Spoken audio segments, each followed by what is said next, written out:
pemirsa Jogja TV. Satu lagu dibawakan oleh teman-teman RW2 Akustik. Sejauh ini mereka belum pindah, masih di RW2 ya. Kapan mau pindah domisili? Oke, baik. Kita kembali lagi ketemu dalam bincang hari ini. Apa kabar Anda? Mudah-mudahan selalu sehat, bahagia bersama dengan keluarga, terutama anak-anak, apalagi Anda yang baru saja punya baby. Aduh, lagi lucu-lucunya, lagi happy-happynya gitu ya. Ini ada satu hal yang menyangkut dengan bayi yang baru lahir, usia 1, 2 bulan, 3 sampai 6 bulan. Jadi di bawah 6 bulan. Apa sih yang mau kita bahas hari ini? Kita akan membahas mengenai keamanan dan kehalalan vaksin dalam imunisasi rotavirus. Ya, seperti yang beberapa artikel saya baca, menurut perkiraan dari Badan Kesehatan Dunia WHO, jadi sekitar 215.000 anak berusia di bawah 5 tahun itu meninggal dunia setiap tahunnya pada tahun 2013 itu akibat infeksi rotavirus pada 2013. Bahkan hampir semua anak yang berusia 5 tahun ke bawah itu pernah terinfeksi rotavirus dengan gejala yang ringan maupun gejala yang berat. Padahal sebenarnya kalau kita berbicara mengenai rotavirus, ini ada cara yang efektif untuk mencegah infeksi ini terjadi, yaitu dengan imunisasi. Cuman, kembali lagi ada yang mengatakan nggak perlu imunisasi. Kira-kira imunisasi itu halal apa enggak ya? Kita bahas hari ini. Ada bersama dengan saya di studio. Di samping saya persis, beliau adalah seorang dokter spesialis anak. Beliau juga ketua Komda KIPI Daerah Istimewa Yogyakarta sekaligus anggota Satgas Imunisasi IDAI. Ada Dr. Neni Siti Resmi PhD spesialis anak konsultan. Apa kabar dokter? Alhamdulillah sehat. Jadi, terima kasih sudah bergabung bersama dengan kami hari ini. Terima kasih sudah diundang juga. Iya. Banyak informasi dari beliau. Kalau ikut kuliahnya beliau atau seminarnya beliau kan harus bayar ya. Hari ini gratis aja deh buat dokter. Apalagi yang baru saja punya baby. Ini kan lagi caranya ya dokter ya. Tapi kan kita ngomongnya soal rotavirus. Ini mungkin bisa dikatakan beberapa tahun yang lalu nih ya. Ini nggak wajib nih, nggak wajib gitu. Jadi bisa jadi pilihan. Tapi sekarang dia sudah mulai diwajibkan oleh pemerintah. Sebelum kita ke sana, saya pengen tahu dulu nih mengenai rotavirus. Apa sih itu rotavirus? Ya, rotavirus ya. Jadi rotavirus itu adalah suatu virus yang memang sangat mudah menular. Kemudian ini termasuk virus yang demokratis. Maksudnya gimana nih? Artinya kalau kita ngomongkan diare itu biasanya konotasinya dengan kebersihan. Memang benar bahwa rotavirus diare itu sangat terkait dengan kebersihan, maka salah satu pencegahannya adalah hidup bersih, tangan bersih dan sebagainya. Tetapi khusus untuk rotavirus ternyata dia tidak memilih apakah ini dari kelompok dengan sosial ekonomi yang baik atau yang memang kumuh ya. Ini dibuktikan bahwa pada waktu sebelum vaksinasi ditemukan di negara yang maju pun yang dimana kebersihannya bagus, ternyata rotavirus juga menjadi penyebab diare pada bayi-bayi muda. Itu katanya menempel di benda gitu lama. Jadi memang si virus ini nanti masuknya adalah melalui saluran pencernaan ya, kemudian dia masuk ke jelas ke lambung, kemudian usus, yang disitulah yang kemudian akan menyebabkan terjadinya gejala diare. Nah, diare pada rotavirus ini memang kalau kita lihat bahwa diare itu penyebabnya banyak ya. Bisa karena infeksi karena virus, karena bakteri, karena parasit, atau bisa makanan gitu ya. Tetapi pada bayi-bayi yang muda penyebab utamanya adalah rotavirus. Rotavirus ini. Dan rotavirus ini khasnya adalah dia menyerang pada bayi-bayi muda, kemudian dia ada gejala muntah-muntah. Nah, yang lebih dominan pertama adalah muntah, kemudian demam, diare.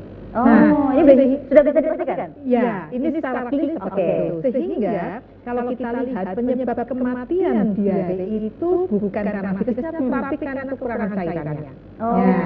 Pada anak-anak yang menderita diare karena rotavirus, karena dia muntah, setiap minum muntah, sehingga cairan oralis yang mungkin kita tahu bahwa oralis itu sebagai cairan pengganti untuk diare dan muntah ini nggak bisa masuk, sehingga anak itu harus masuk rumah sakit, atau kalau dia terlambat maka akan menyebabkan kekurangan cairan atau dehidrasi dan itu yang menyebabkan kematian. Oke, baik. Jadi kalau tidak ditangani dengan tepat, endingnya tetap kematian itu ya. Baik. Ini mungkin orang tua juga harus paham dan harus tahu gitu. Rotavirus itu dapatnya dari mana? Apakah dari benda-benda yang kita pegang? Katanya nih ada yang mengatakan itu rotavirus itu hampir-hampir mirip sama yang kemarin apa tuh COVID misalnya.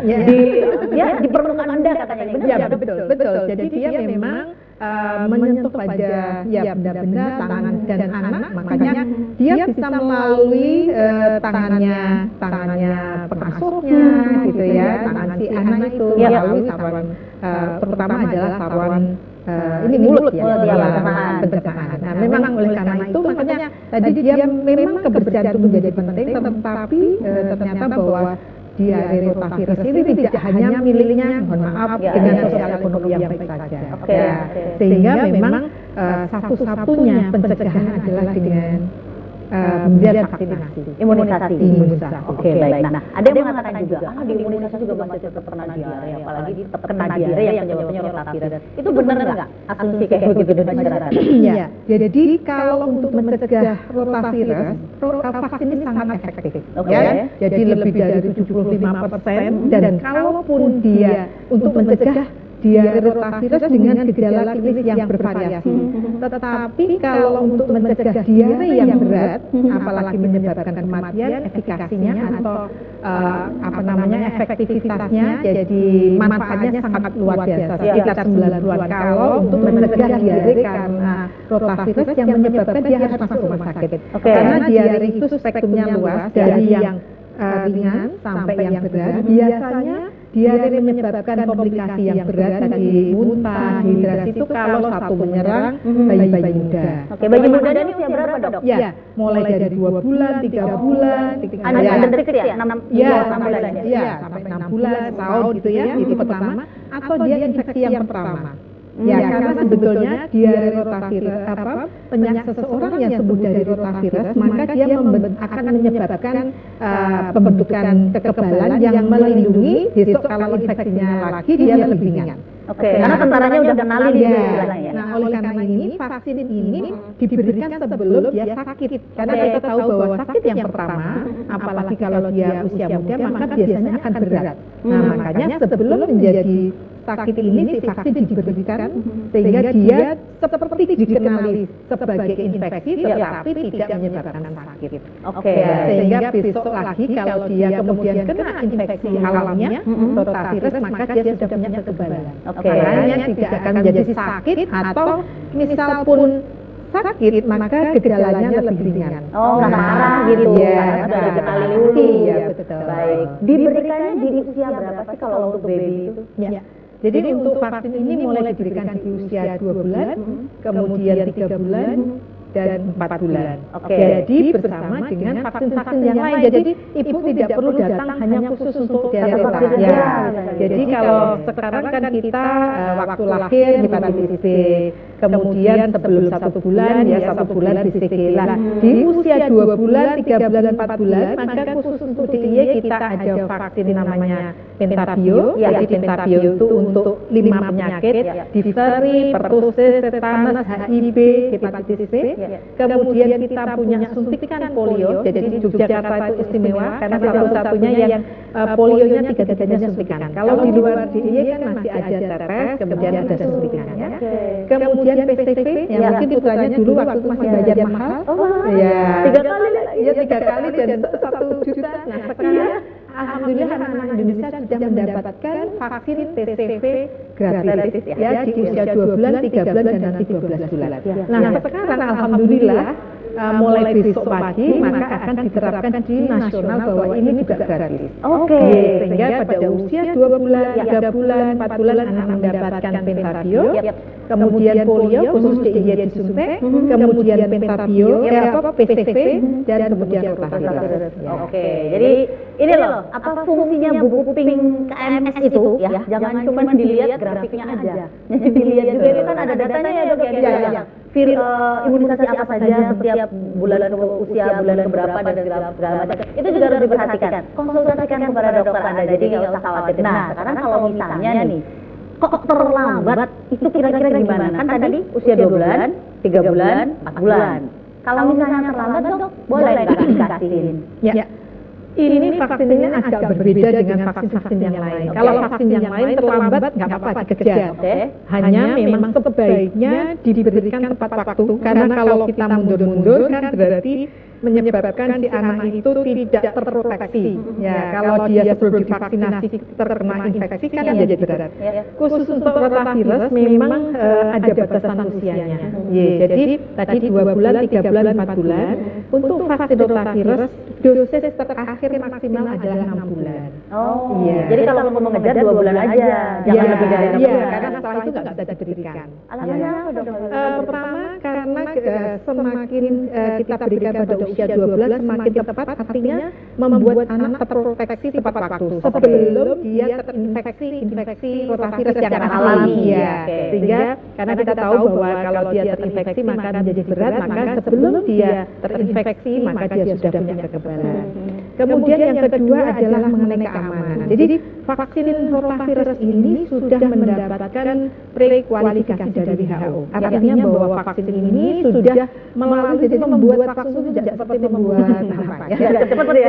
Prosesnya sangat panjang ya. Bahkan alhamdulillah insya Allah besok tahun depan mudah-mudahan Bio Farma sudah membuat vaksin sendiri rotavirus ini. Nah vaksin ini melalui uji dari mulai dari klinik ya dari binatang. Kalau kemudian sudah yakin bahwa dari uji preklinik ini aman dan bermanfaat, baru ke manusia orang pada usia ada fase 1, fase 2, fase 3 yang ini diberikan secara cukup banyak dan lama.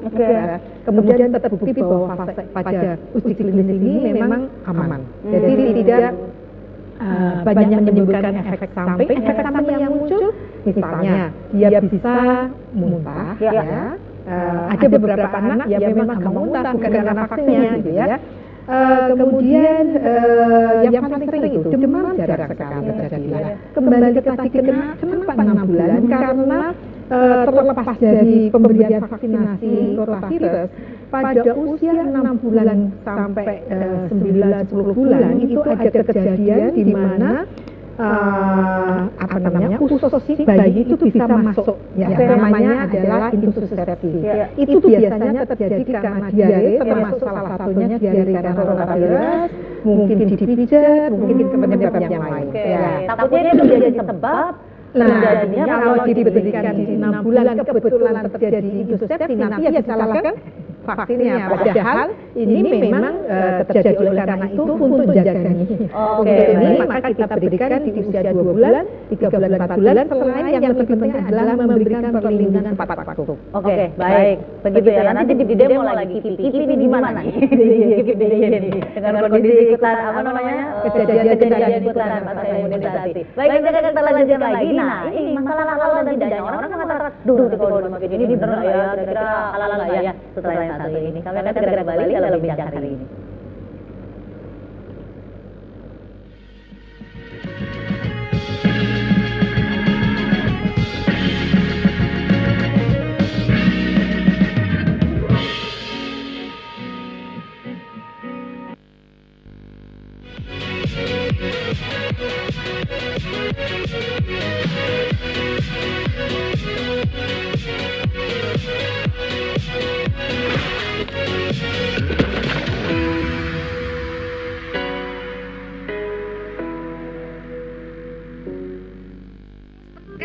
Mbok jajan, akhirnya nyong tekan mbok jajan. Nyong pengen nostalgianan karo zaman baheula. Biar kita selalu mengingat keseimbangan dalam hidup ini, Mbak. Baik ceria. Zaman 90-an iki paling ngetop banget. Iki bener-bener gawe nyong kimutan karo sing biyen-biyen. Seneng banget, terus seru banget ya. Sederhana, tapi maknanya akeh banget.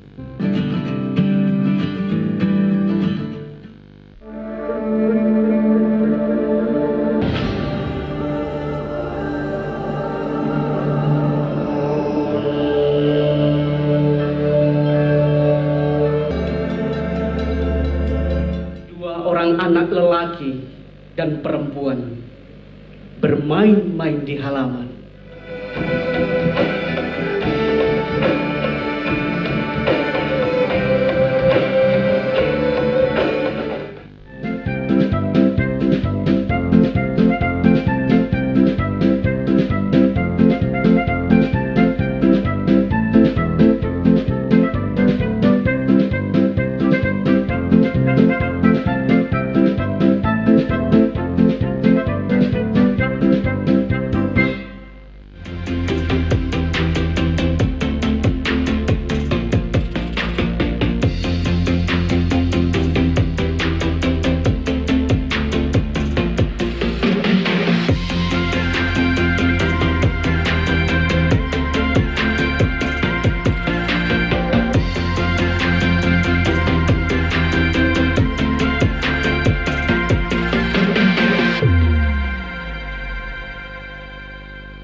bersama kami dalam bincang hari ini yang merupakan kerjasama dengan Dinas Kesehatan Daerah Istimewa Yogyakarta. Baik, Anda yang ingin bergabung dengan kami silahkan. Kami punya tema mengenai keamanan dan kehalalan vaksin dalam imunisasi rotavirus 5517777. Monggo untuk Anda yang ingin bergabung, pengen tanyakan terkait dengan imunisasi rotavirus atau penyakitnya atau monggo silakan lain telepon kami buka. Mumpung hari ini bisa berdialog dengan dokter dan satu lagi narasumber yang hadir di samping saya yang nanti akan tanya lebih banyak mengenai ini halal nggak ya? Kira-kira orang tua harus khawatir nggak ya? Di sebelah saya persis ada Insinyur Nanung dan Dardono, SPTMB PADIPM, ASEAN Engineer, benar ya? Ada beliau adalah Direktur Pusat Kajian Halal, Fakultas Peternakan UGM. Assalamualaikum, Pak Nanung. Alhamdulillah ketemu lagi dengan Pak Nanung di sesi ini. Akan banyak sekali informasi dari beliau tentunya, apalagi kegundahan orang tua, Pak Nanung. Tadi dia sudah ngobrol banyak sama Bu Dokter terkait rotavirus apa, kemudian menyebabkan apa, kalau itu nggak ditangani dengan baik, nantinya gimana. Salah satu pencegahannya adalah imunisasi. Tapi sekarang di masyarakat, seperti Pak Nanung tahu ya, kondisinya orang tua masih galau nih, saya imunisasi nggak ya anaknya gitu. Gimana menurut Pak Nanung? Iya, Mbak Vira galau nggak? Saya nggak galau kalau saya. Saya dulu galau. Saya galaunya tuh antara bayar apa enggak. Dulu ya galau, tapi kemudian belajar. Belajar, kemudian benar apa tidak sih vaksin itu berbahaya? Vaksin itu isinya babi, macam-macam. Nah, kemudian setelah belajar menjadi tahu, oh ternyata vaksin itu memang ikhtiar yang paling baik sekarang yang bisa kita lakukan. Karena memang ketika manusia harus berusaha ketika ada wabah, maka tidak ada pilihan kecuali kemudian kita harus berikhtiar supaya sembuh atau supaya tidak terkena. Gitu. Nah, maka kemudian ya alhamdulillah kemudian kita ada vaksinasi ini yang kemudian bisa sebagai ikhtiar, dan sampai saat ini vaksinasi menjadi ikhtiar yang paling baik. Ada orang mengatakan, loh kenapa nggak pakai madu? Ya oke lah, madu itu bisa mengangkat sedikit, tetapi tidak spesifik ya. Tidak ada bukti ilmiah bahwa madu bisa mencegah segala macam COVID, ya. Segala macam penyakit nggak bisa. Ia memang mengangkat kekebalan tubuh, tetapi tidak spesifik itu ya. Kemudian apa itu sauda, jintan hitam itu mengangkat sedikit, tapi nggak spesifik. Yang spesifik adalah vaksin. Maka kalau kemudian memang vaksin itu efektif dan memang bisa dipakai, kenapa tidak kan begitu. Nah, termasuk kemudian ketika kita belajar tentang kehalalannya, ternyata memang menarik kita belajar itu. Jadi banyak orang khawatir sekarang ya. Katanya vaksin itu isinya babi. Nah, kalau memang ada orang nanya begitu, bagaimana cara babinya dimaksudkan ke situ? Enggak. Nah, barangkali yang dimaksud adalah tripsin barangkali ya. Nah, tripsin ini apa? Tripsin itu bukan daging. Jadi? Bukan lemak, bukan tulang, bukan kulit, tapi itu katalisator. Nah, jadi ketika orang membuat vaksin, itu kan ada dua tahapan ya. Pertama, tahapan tentang persiapan medianya. Kemudian tahapan yang kedua adalah tahapan vaksin itu dikembangbiakkan jadi banyak ya. Karena mau diduplikasi gitu. Ya, diduplikasi karena mau dibagikan kemana-mana gitu. Nah, di tahapan awal persiapan media ini di beberapa jenis vaksin memang beberapa itu tidak semuanya. Jadi beberapa vaksin itu memang digunakan tripsin. Nah, salah satunya adalah tripsin babi. Nah, kenapa tripsin babi yang dipakai? Karena memang yang paling sesuai. Kenapa? Karena tingkat kedekatan DNA antara hewan dan manusia yang dekat adalah babi. Nah, jadi dipakai di situ, kemudian setelah medianya siap, kemudian tripsinnya dibersihkan sampai tidak ada lagi trace elemen di situ. Jadi sudah tidak terlacak. Itu di tahap awal. Jadi di akhir tahap pertama itu harus dipastikan bahwa tidak ada lagi tripsin itu. Nah, ini proses pembuatan vaksin ya, bukan vaksin rotavirus secara khusus ya, bukan ya. Kita lagi ngobrol ini. Kemudian. Nah, kemudian di tahap kedua di pengembangbiakan vaksin sudah tidak ada lagi tripsin babi itu. Kalau masih ada tripsinnya, maka pembuatan vaksin tidak akan selesai karena akan motong-motong terus. Nah, karena di akhir tahap pertama sudah tidak terlacak lagi, maka di end product itu diyakini sudah tidak ada lagi tripsin babi. Nah, di situ kemudian ulama beda pendapat. Ulama dari mazhab Syafi'iyah itu kan banyak di Indonesia, Malaysia, Filipina, Thailand, Brunei Darussalam, di Asia Tenggara. ini kan terkenal dan khasnya sebagai ulama yang berhati-hati.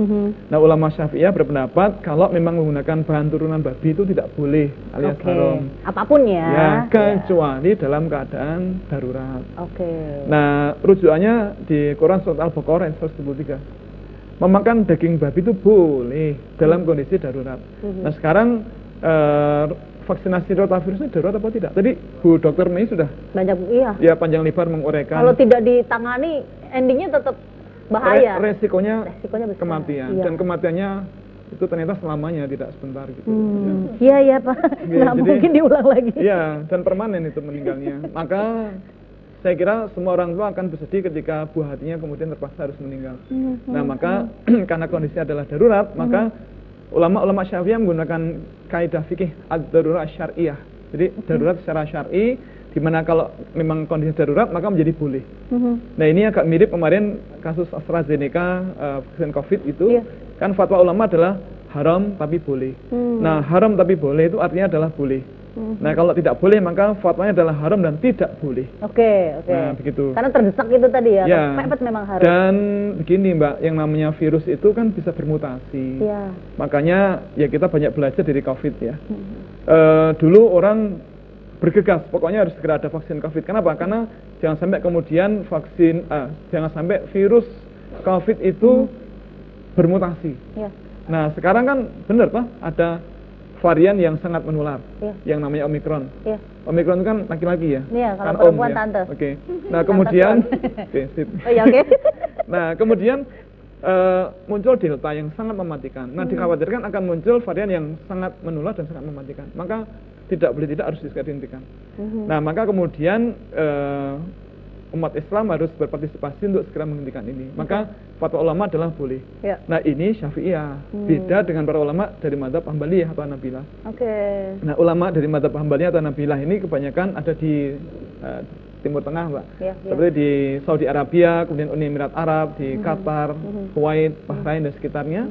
Nah, para ulama dari mazhab Hambaliyah ini berpendapat bahwa penggunaan tripsin babi atau produk-produk turunan babi yang memang sudah tidak sama dengan daging babi itu boleh. Nah, kaidah fikihnya tidak hanya satu, tidak hanya ad-darurat syariah, tapi juga ada yang namanya istihalah dan istihlak. Istihalah ini adalah berubahnya hukum karena telah berubah sifat dari suatu benda. Yang namanya daging babi, lemak babi, tulang babi itu haram, jelas. Tetapi kalau bentuknya sudah tripsin, apalagi sudah tidak terlacak, maka tidak ada masalah lagi. Ini analognya seperti kalau misalnya kita minum air dari Sungai Ciliwung yang jelas itu ada babi dilempar ke situ, kan nggak boleh ya. Tapi kemudian ketika air itu disuling, tinggal seperti ini ya. Air permukaan menjadi air pam misalnya. Jadi air pam gitu udah tidak terlacak lagi, maka menjadi boleh. Itulah istihalah. Nah, kemudian juga ada istihlak. Istihlak itu adalah bercampurnya benda haram dan najis yang sangat sedikit dengan benda halal dan suci yang sangat banyak, maka hilang sifat haram dan najisnya. Contoh yang sering kita sampaikan adalah Mbak Fira pernah berenang nggak? Iya. Bu Mei pernah berenang ya? Nah, ketika berenang kan kita asik ya? Air itu seger itu ya, kemudian setelah lelah kita bersandar di dinding kolam renang, kita menikmati air yang bergelombang itu ya, asik sekali. Nah, pernah nggak merasakan tiba-tiba air di depan pinggang kita berubah jadi anget? Iya. Jangan spesifik ya. Jangan bilang kalau itu pipis. Enggak, jangan bilang, nggak boleh bilang pipis. Ya. Nah, yang namanya urin itu kan najis dan haram. Tapi ketika dia bercampur dengan air yang sekolam renang, maka hilang sifat haram dan najisnya. Maka kita kemudian berenang sambil menyelam minum air itu boleh, Mbak. Nah, itulah istihlak. Maka kemudian para ulama dari mazhab Hambaliyah atau Hanabilah tidak mempermasalahkan penggunaan tripsin babi ini. Baik. Jadi sudah jelas ya, atau masih merasa gimana gitu? Yakin nggak ya? Udah deh, nanya aja silahkan. Line telepon 4517777 kami buka untuk Anda yang ingin bertanya terkait dengan keamanan dan kehalalan vaksin dalam imunisasi rotavirus. Monggo silahkan, Anda bisa gunakan kesempatan ini. Kalau ngomongin soal vaksin itu kan memasukkan kuman yang sudah dilemahkan. Nah, sama ini kebanyakan orang kan gitu. Itu sejarahnya gimana sih? Insya pernah cerita dong awal-awalnya dulu. Jadi ada vaksin, kemudian artinya orang supaya paham bahwa ini memang ada dasarnya gitu dan manfaat. Sebenarnya bermula ketika dulu banget. Saya belum lahir, Mbak. Dulu banget. Sama saya juga apalagi.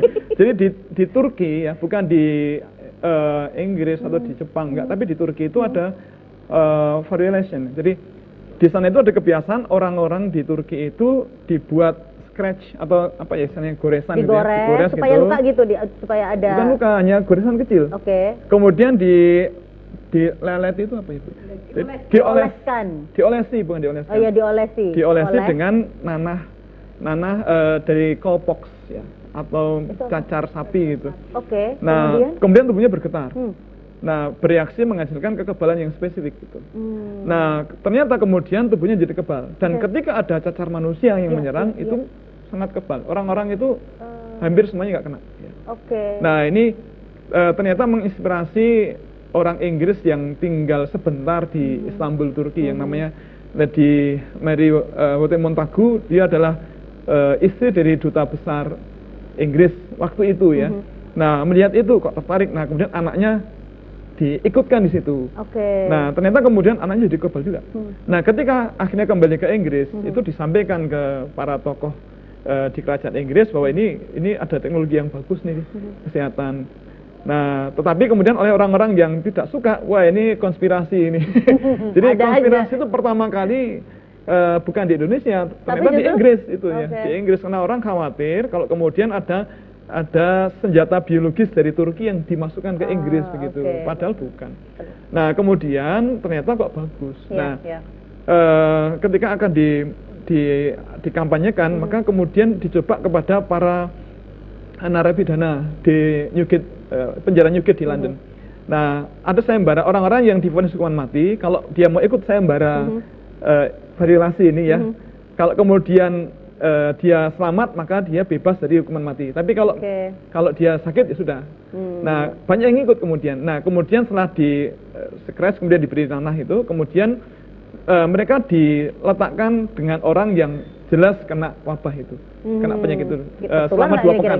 Selama 2 pekan. Nah, ternyata orang itu selamat. Nah, ini penting ini. Maka kemudian salah satu peneliti seperti Edward Jenner itu kemudian meneliti itu dan bagus. Nah, kemudian dikembangbiakkan. Akhirnya sekarang jadi vaksin itu, imunisasi. Banyak yang masih belum paham imunisasi itu memasukkan kuman ke dalam tubuh. Tapi ada tapinya. Kuman ini sudah dilemahkan. Artinya supaya kenapa tubuh itu bisa mendeteksi kalau nanti penyakit yang mukanya kayak begitu, itu tubuh bisa mendeteksi dengan baik. Penjelasan lengkapnya sama dokter setelah yang satu ini. Tetap bersama kami dalam bincang hari ini.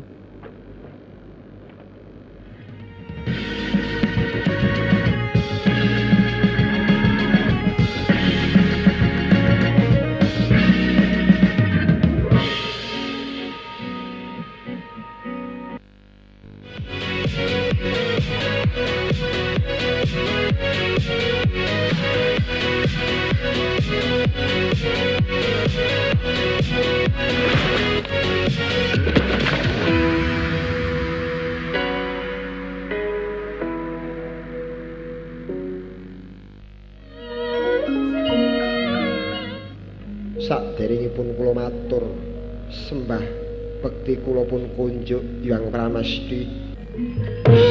Sapa Mas? Jago diatis yo duwe. Pakai ati duwe sapa Mas? Pakai ati yo duwe. Iki piye iki piye?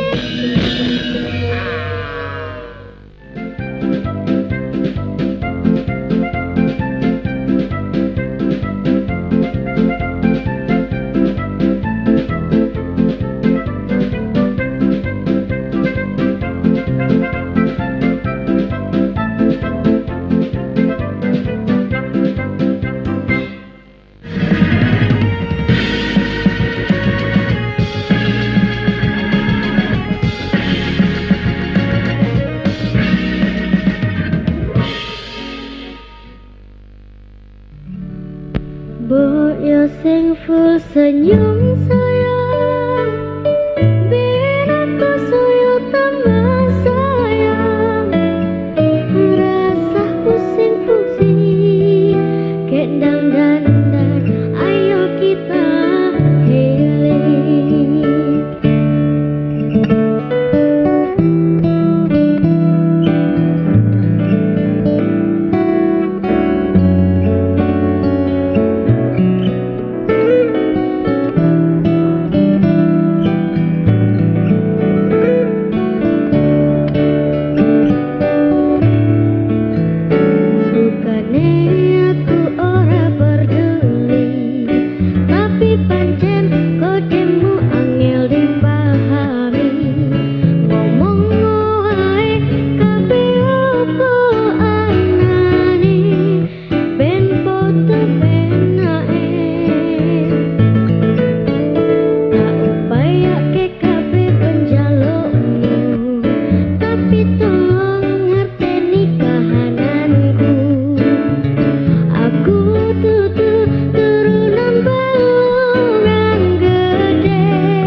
Oke, terima kasih teman-teman RW2 Akustik ya, full senyum. Memang kalau kita sudah tahu informasi terkait dengan rotavirus, ternyata pencegahannya salah satu caranya dengan imunisasi. Saya yakin mak-mak di seluruh DIY ini juga full senyum. Apalagi sudah mulai gratis ya dokter ya. Iya. Ngebayangin dulu 3 kali bayar. Tapi nggak apa-apa, demi anak tuh tetap apapun dilakukan. Cuman kadang orang tua yang tidak paham ini yang berbahaya. Kita ngomongin soal imunisasi dulu nih dok. Banyak yang pro kontra lah. Takutnya nanti anaknya tahu-tahu panas lah. Ya kejadian ikutan itu yang ditakutin. Sebenarnya seperti apa sih sistemnya imunisasi itu dokter? Mungkin bisa disampaikan ke pemirsa. Ya, jadi imunisasi itu kan berarti memasukkan vaksin atau antigen. Jadi dalam vaksin itu ada beberapa komponen ya. Ada antigen. Antigen itu adalah yang memang targetnya nanti tubuh kita membentuk kekebalan. Nah, ini memang benar bisa dari virus yang dilemahkan atau virus atau bakteri yang dilemahkan sehingga dia merangsang respon imun tapi tanpa membuat sakit. Ini yang membedakan dengan infeksi alamiah. Atau bisa dia sudah mati atau bagian komponen dari bakteri atau virusnya itu tadi. Nah, untuk vaksin rotavirus ini adalah terdiri dari vaksin hidup yang sudah sangat dilemahkan. Sehingga kemudian makanya pemberiannya adalah secara diteteskan masuk. Ya, jadi seperti dulu kita mungkin polio ya, kita sudah cukup lama di DIY tidak menggunakan OPV lah, nanti hampir sama dengan OPV. Jadi dia diteteskan sebanyak 5 tetes ya. Kemudian karena si virus ini masih hidup meskipun sudah sangat lemah sehingga tidak menyebabkan sakit lagi, maka si virus ini nanti kemudian akan berkembang biak gitu ya ke dalam usus. Nah, kemudian membentuk kekebalan, namanya kekebalan yang ada di usus seperti IgG, dan nanti ada yang masuk ke dalam tubuh. Nah, sehingga nanti kalau virus aslinya masuk karena tubuh di usus itu sudah ada kekebalan, maka dia tidak bisa nempel gitu ya, karena sudah dipenuhi oleh sudah diblok oleh si virus yang oleh sudah dilemahkan antibody, tadi oleh antibodi yang ada di usus yang dari vaksin ini. Sorry ya, kamu udah nggak dapat tempat di sini. Nggak ada tempatnya, sehingga dia tidak menyebabkan sakit lagi. Baik. Nah, ini orang tua banyak yang khawatirnya gini, ntar kalau dikasih imunisasi gitu ya, apalagi bayi baru 2 bulan gitu, takutnya kenapa-napa, ada efek sampingnya nggak? Ya, jadi seperti tadi saya sampaikan bahwa pembuatan vaksin itu sangat ketat sekali. Ada uji sebelum ke manusia, preklinik, kemudian uji fase 1, fase 2, dan ini terbukti bahwa tidak ada efek samping yang berat ya. Dan mungkin efek samping yang muncul yang pertama adalah muntah, karena mungkin ada anak yang memang sensi ya, dikasih minum apapun gitu selain ASI dia nggak nyaman muntah ya, itu bisa menolak. Dan makanya memang nanti kita harus memberikannya pelan-pelan, untungnya hanya 5 tetes. Jadi biasanya petugas kesehatan akan meneteskannya tidak langsung ke telaknya, karena dia membuat biasanya mulai dari pinggir ya, di sampingnya. Kita terima dulu penelpon yang bergabung hari ini. Halo, selamat sore. Selamat sore. Selamat sore. Dengan siapa, di mana? Boleh digedein dikit? Dengan Eva di Jombor. Oh ya, silakan Mbak Eva di Jombor. Monggo silakan. Saya mau tanya, beberapa waktu lalu anak saya sudah 2 kali vaksin rotavirus. Tapi vaksin pertama dan kedua itu beda dingin karena di 2 lokasi yang berbeda. Itu gimana nih dok? Apakah akan ada dampak efek samping atau tidak apa gitu pertanyaannya? Baik. Begitu Mbak Eva, terima kasih sudah bergabung, matur nuwun. Ini juga nanti saya pengen nanya kan dapatnya di mana. Boleh nggak kalau kayak gitu? Jadi di Indonesia sebelum vaksin yang gratis ini yang disediakan oleh pemerintah, itu ada 2 jenis vaksin yang memang masih berbayar. Ada yang pemberiannya vaksin A itu 2 dosis, vaksin B 3 dosis. Ya. Nah, bagaimana kemudian kalau pertama menggunakan vaksin A, kemudian yang kedua vaksin B, kalau diusahakan menggunakan vaksin yang sama, tetapi kalau misalnya vaksinnya habis, orang tuanya nggak tahu, maka kita boleh berbeda-beda, tetapi harus 3 dosis. Jadi misalnya vaksin A itu harusnya cukup 2 dosis kalau 2. Tapi karena setelah A dia nggak ada, kemudian menggunakan vaksin B, maka harus tambah 1 lagi menjadi 3 dosis. Nah, ini kalau orang tua nggak tahu gimana nih dok? Mestinya dokternya sudah memberitahu sehingga dan itu sudah ada penelitiannya bahwa khusus untuk rotavirus merubah vaksin jenis dari 2 vaksin yang berbeda memberikan proteksi selama dia diberikan dengan 3 dosis. Oke, baik. Begitu ya, mudah-mudahan sudah tidak khawatir lagi. Terima kasih Mbak Eva yang ada di tidak Jember. Membahayakan. Tidak bahaya, aman. Kalau tadi pertanyaannya gimana, boleh nggak boleh, aman nggak aman, bismillah ya. Baik, saya mau ke Pak Nanung lagi. Ini kan katanya, menurut beberapa yang saya baca nih, Rumor ya? bukan ini ada artikelnya memang, bahwa kematian terbesar baby gitu ya, penyebabnya salah satunya adalah diare rotavirus begitu. Kemudian apakah ini pengaruh juga karena adanya halal atau tidak orang tua, jadi menurut Pak Nanung gimana? Ya, jadi vaksinasi rotavirus kan udah lama ya ini ya. Ini kalau salah mau dikoreksi Ibu Dokter. Jadi vaksinasi sudah lama, tetapi penolakan itu ada. Nah, jadi salah satu yang kemudian menyebabkan bahwa masih banyak bayi yang nggak kuat gitu ya, salah satunya karena itu, Mbak. Nah, maka ketika kemudian sudah disampaikan bahwa menurut para dokter dan tenaga kesehatan ini aman, maka oke, aman. Kemudian kalau menurut para ulama ini halal, oke, selesai.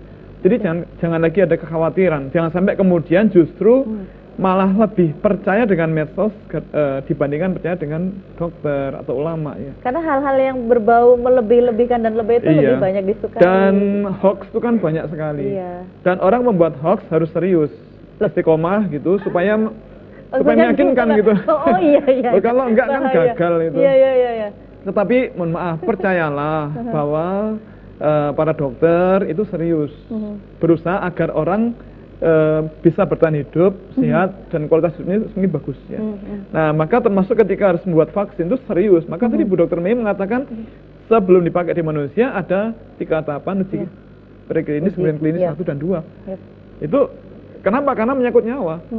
Tidak bisa asal-asalan, nanti orang mati bareng-bareng gitu ya. Nah, tetapi ketika kemudian diberikan vaksin yang sudah aman dan dari WHO atau dari Badan POM sudah menyatakan ini aman, oke, selesai ya. Nah, jangan sampai kemudian kita malah percaya bahwa vaksin menyebabkan kematian. Gini, Mbak, maaf.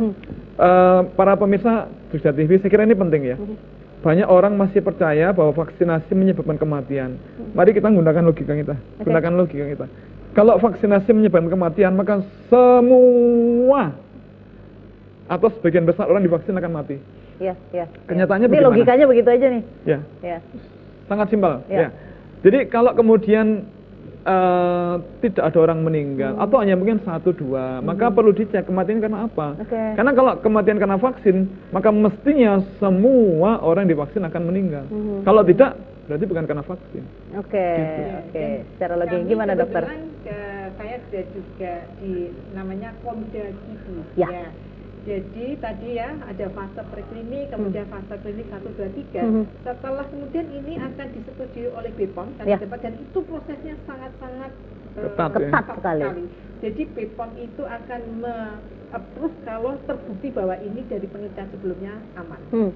Begitu dia masuk dalam program pemerintah atau dimaksud masyarakat, maka kami masih memantau, jadi namanya uji klinis fase 4 untuk melihat apakah memang bahwa vaksin ini benar-benar aman yang dari fase sebelumnya. Nah, kalau ada misalnya habis diimunisasi sakit, maka kami akan melakukan namanya audit KIPI. Dan audit KIPI itu oleh anggota Komda atau di tingkat nasional ada Komnas yang sifatnya independen. Jadi bukan orang program, bukan orang pemerintah. Jadi misalnya kejadiannya habis vaksin A, kemudian dia kejang demam, maka kami mengundang dokter, misalnya ini anak, dokter anak yang memang ahlinya di kejang. Dan beliau tidak ada hubungannya dengan vaksinasi. Jadi objektif ya penilaiannya ya. Sehingga kami kemudian melakukan analisis kausalitas dan alhamdulillah sampai saat ini sebagian besar itu tidak ada hubungannya. Nah, ini bisa terjadi karena mohon maaf, Indonesia kan masih termasuk daerah di mana angka kematian kesakitan karena penyebab yang lain banyak. Misalnya nih saya mau anak itu misalnya sekarang kan ada bulan imunisasi anak sekolah ya. Vaksin MR. Vaksin MR bisa menyebabkan demam, tapi demamnya munculnya hari ke-4 ke-5. Sekarang divaksin MR, nanti malam demam, hari kedua ketiga masuk rumah sakit demam berdarah positif. Nah, ini orang bilang ini karena vaksinnya, tetapi ternyata ini tidak, MR itu tidak mungkin menyebabkan demam berdarah. Nanti saya akan bahas lebih banyak lagi, ini harus lebih jelas. Kita terima dulu penelpon yang bergabung sebelum kita jeda. Halo, selamat sore. Sore, dengan siapa di mana? Dengan Hana dari Sutoran. Iya, silakan pertanyaannya. Dokter mau nanya, kalau mau vaksin rotavirus itu apakah harus puasa dulu karena takutnya anaknya muntah setelah vaksin? Oh, sebelum diimunisasi vaksin ini anak harus puasa, maksudnya nggak minum ASI dulu gitu yang dimaksud ya? Oke, siap. Terima kasih pertanyaannya Mbak Bunga yang ada di Seturan. Baik, Matur nuwun. Nanti akan kita jawab setelah jeda berikut di bincang hari ini. Kami kembali setelah yang satu ini.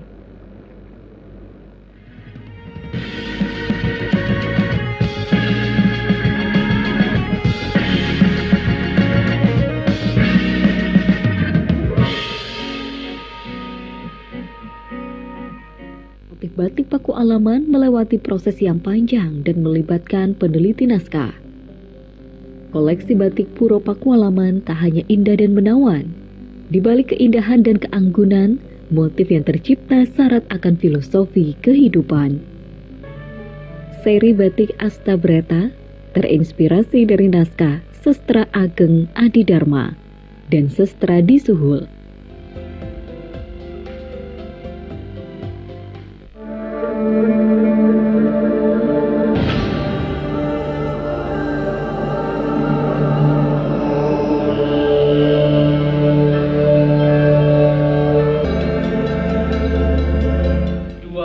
Anak lelaki dan perempuan bermain-main di halaman.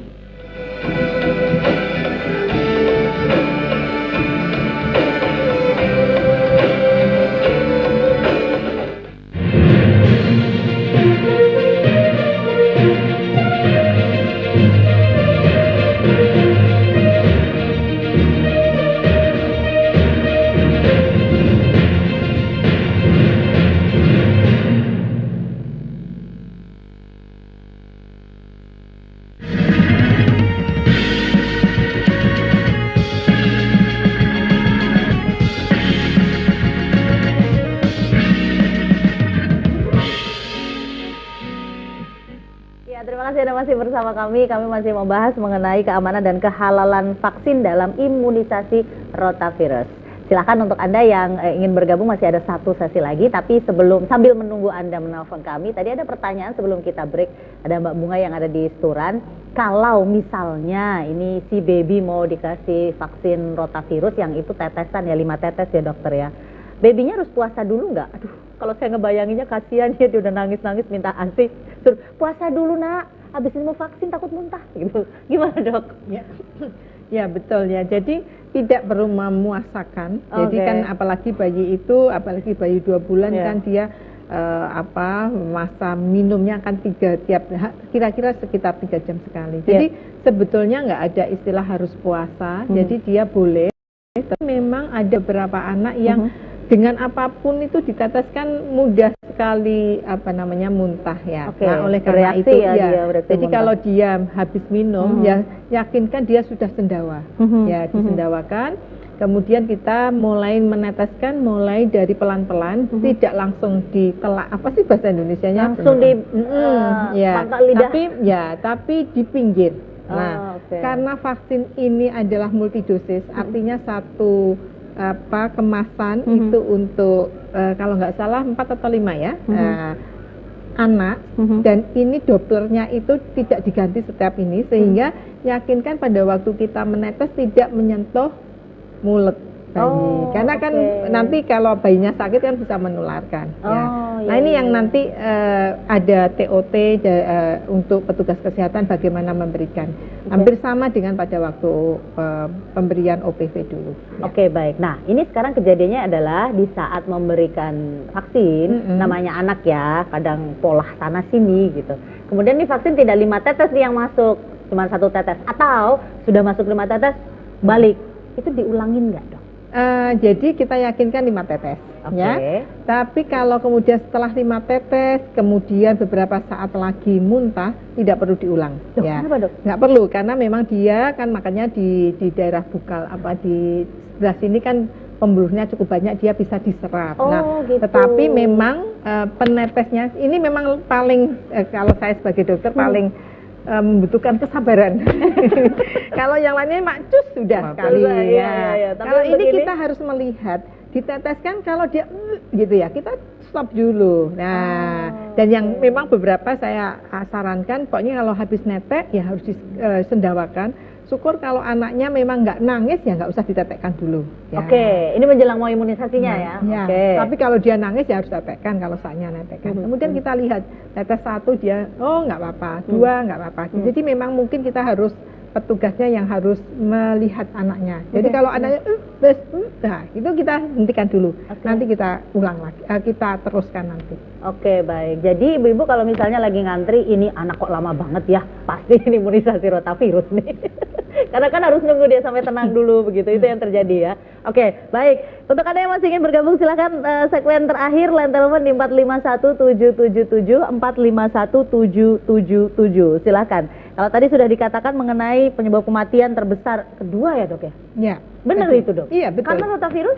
Karena diare? Ya, karena diare. Jadi 10% penyebab kematian pada anak di bawah 1 tahun itu karena diare. Ya, jadi makanya itu bukan sesuatu yang sedikit ya. Bahkan satu pun anak itu ya berharga. Seperti tadi meninggalnya permanen ya. Oke, Pak Lanung, ada yang ingin disampaikan kepada pemirsa. Ini kita ngomongin kehalalan vaksin dalam imunisasi rotavirus. Mungkin ada pesan atau himbauan atau apa yang ingin disampaikan ke pemirsa, terutama ibu-ibu muda yang baru punya baby ini. Ya, bagi kita semuanya ya, keluarga muda terutama baik ibunya maupun bapaknya, kesempatan belajar sekarang banyak sekali. Medsos juga ada, kemudian di internet juga banyak sekali sumber informasi. Nah, gunakanlah sumber informasi yang resmi. Jangan yang info abal-abal, apalagi hanya katanya begitu. Bahkan ada orang yang merasa lebih ahli daripada para ahli kan. Banyak juga segitu ya sekarang ya. Nah, maka mohon maaf, setelah kita belajar, mari kita perkaya literasi kita begitu ya.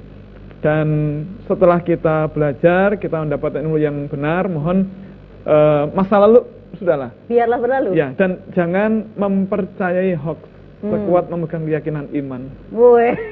Ini bisa jadi tagline hari ini terkait dengan kehalalan. Iya, jadi ternyata tidak sedikit orang-orang yang pokoknya sudah kalau udah pokoknya ini susah ya. Ya, jadi kalau orang udah gitu kan kadang-kadang siapapun dibantah ya, yang tidak sama dengan pokoknya cari pembenaran dibantah. Ya Pak Nanung ya. Iya, padahal dokter-dokter sudah mengatakan ini aman. Dan mohon maaf, barangkali pernah juga kita membaca ada dokter di mana begitu, jangan divaksin. Dokter di mana dikatakan jangan divaksin. Nah, sekarang berapa orang dokter yang mengajak jangan divaksin? Sedangkan dokter kan banyak sekali, ada ratusan ribu ya.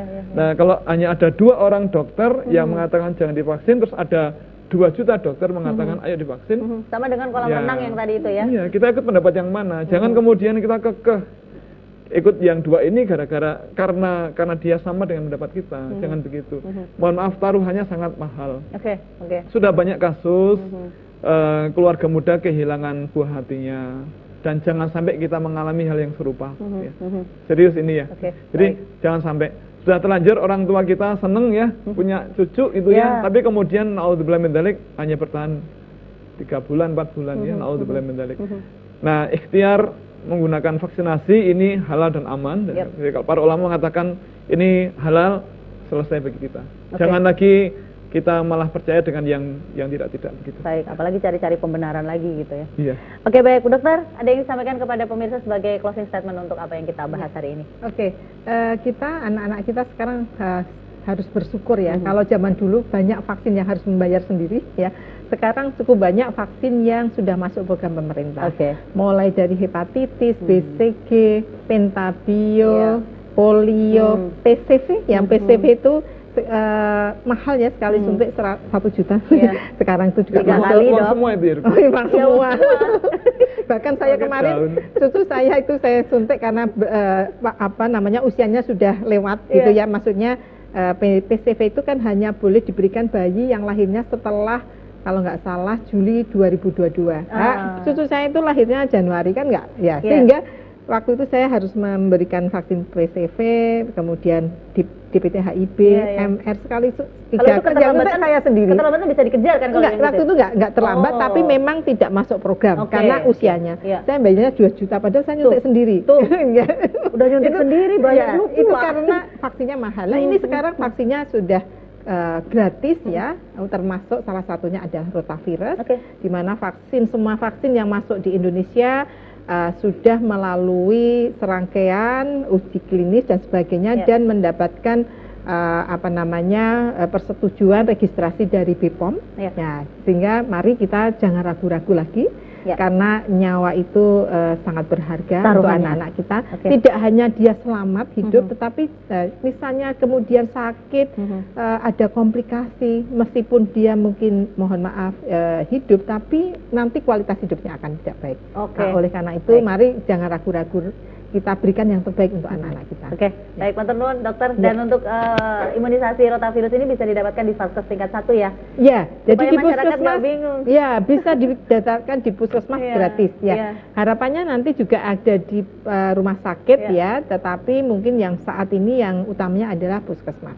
Baik, matur nuwun Pak Nanung juga terima kasih. Dan demikian tadi obrolan kita mengenai keamanan dan kehalalan vaksin dalam imunisasi rotavirus. Mudah-mudahan selama kurang lebih 60 menit kita dapat banyak informasi, banyak ilmu, banyak pengetahuan lagi terkait dengan kehalalan vaksin khususnya dalam imunisasi rotavirus. Sehat selalu untuk Anda semua dan keluarga. Saya Vira Maya mohon undur diri. Salam Indonesia. Assalamualaikum warahmatullahi wabarakatuh. Waalaikumsalam warahmatullahi wabarakatuh.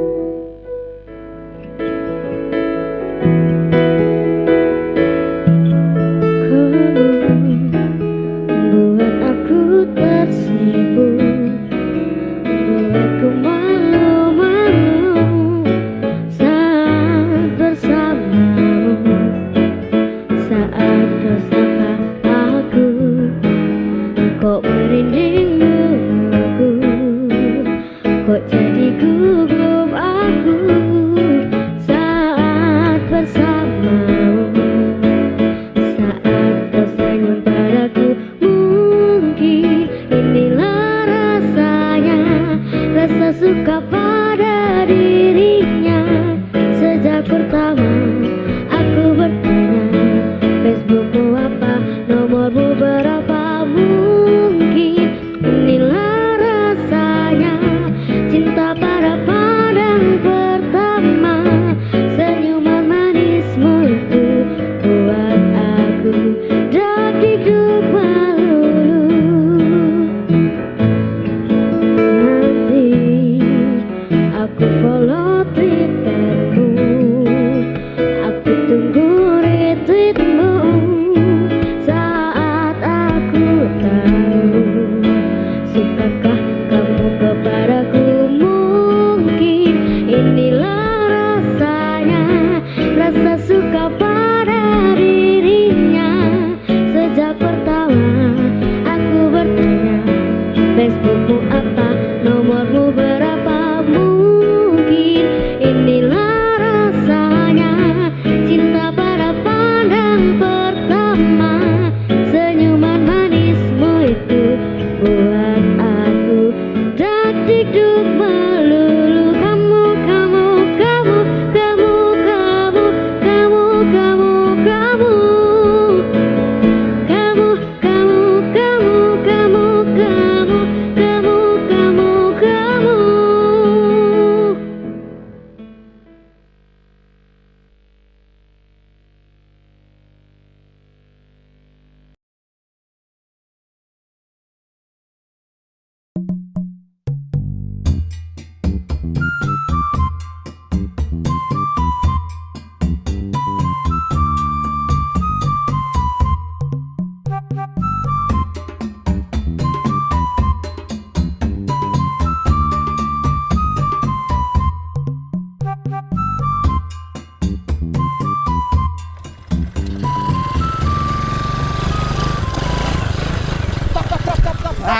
Waduh.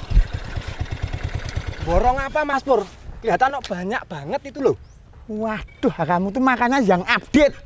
Ini loh, saya tuh lagi borong susu formula. Tahu nggak? istri saya itu habis melahirkan. Jadi kebutuhan susu harus mencukupi, gitu loh. Lah apa kebutuhan susu istri Mas Pur itu belum mencukupi Mas Pur? Waduh, kamu tuh nggak dong-dong kok. Ini bukan masalah cukup dan tidak cukup, tapi masalahnya biar stoknya banyak, semuanya bisa tercover, gitu loh. Iya ya Mas Pur, keluarga Anda itu kepecutan. Kecukupan, Mas Pur. Wah, Jan, kamu tuh gini loh, tak jelasin sini tau, makanya deket sini loh. Anak kecil itu, bayi itu kalau dikasih susu formula seperti ini, perkembangannya bagus, biar cepet gede, gizinya terpenuhi. Itu paham? Paham Mas Pur. Minggir. Wah, ganggu saya tuh. Ditunggu istri saya. Wah, bisa dimarahi habis-habisan ini. Nyegat. Minggir.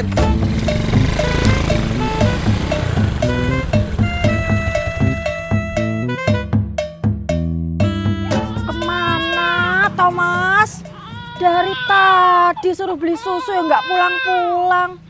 Iki loh anak wes nangis, belum minum. Wah, ngelak. Mesti ditinggal mancing. Awas mengkonek Bali, rasa. Begitu nggih Mas Satria. Kita harus banyak mengedukasi dan memberikan sosialisasi kepada masyarakat tentang pentingnya ASI eksklusif bagi ibu dan bayi. Nggih, siap Bu Bidan. Iya Bu Bidan. Kemarin itu saya dengar info kalau istrinya Mas Pur Segi itu baru saja melahirkan, Bu Bidan. Oh ya? Kalau begitu mari kita jenguk sekalian melihat kondisi ibu dan bayinya juga. Ayo, sekarang kita ke sana Bu Bidan. Oke, ayo.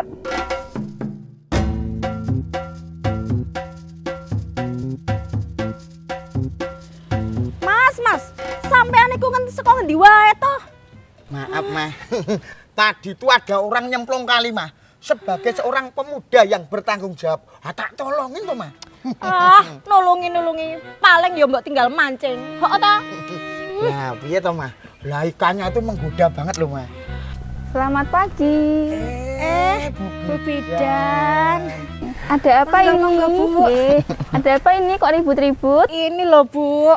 Mas Pur, dari tadi loh saya suruh beli susu, nggak pulang-pulang malah ditinggal mancing.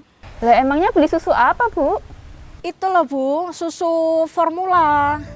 Begini Bu, sebenarnya pada bayi usia 0 sampai 6 bulan tidak dianjurkan untuk meminum susu formula, kecuali ada indikasi medis. Seharusnya bayi 0 sampai 6 bulan hanya meminum ASI eksklusif saja. Emang kenapa tuh Bu? Itu sama-sama susu loh Bu. Awang di sekitar sini tuh juga banyak yang menggunakan susu tambahan, malah formula lagi, ya kan? Nah itu Mas Pur, memberi susu formula pada bayi usia 0 sampai 6 bulan itu adalah budaya yang keliru.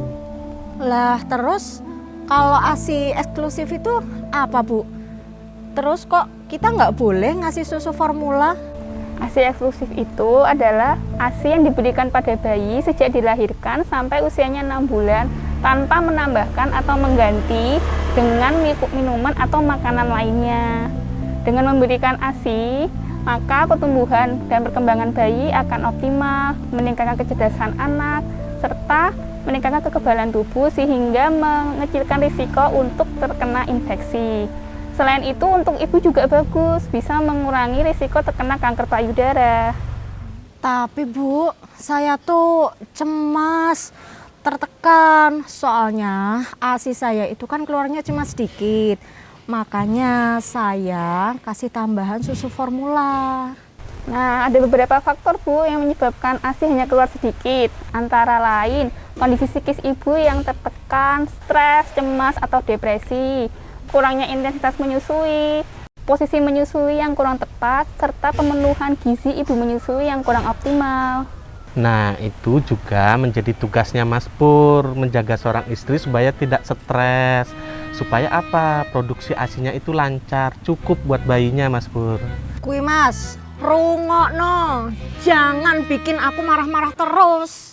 Iya Ma, maaf. Oh iya, tadi katanya Mas Pur beli susu. Boleh saya lihat? Oh, ini. Walah, piye to Mas Pur? Ini kan susu khusus lansia, Mas Pur. Masa sih, Pak? Mas Pur. Nah, tadi Mas Pur sudah tahu kan apa itu ASI eksklusif? Ayo, mari sama-sama kita mengajak warga dan masyarakat lainnya untuk ikut serta melaksanakan dan mensukseskan program ASI eksklusif.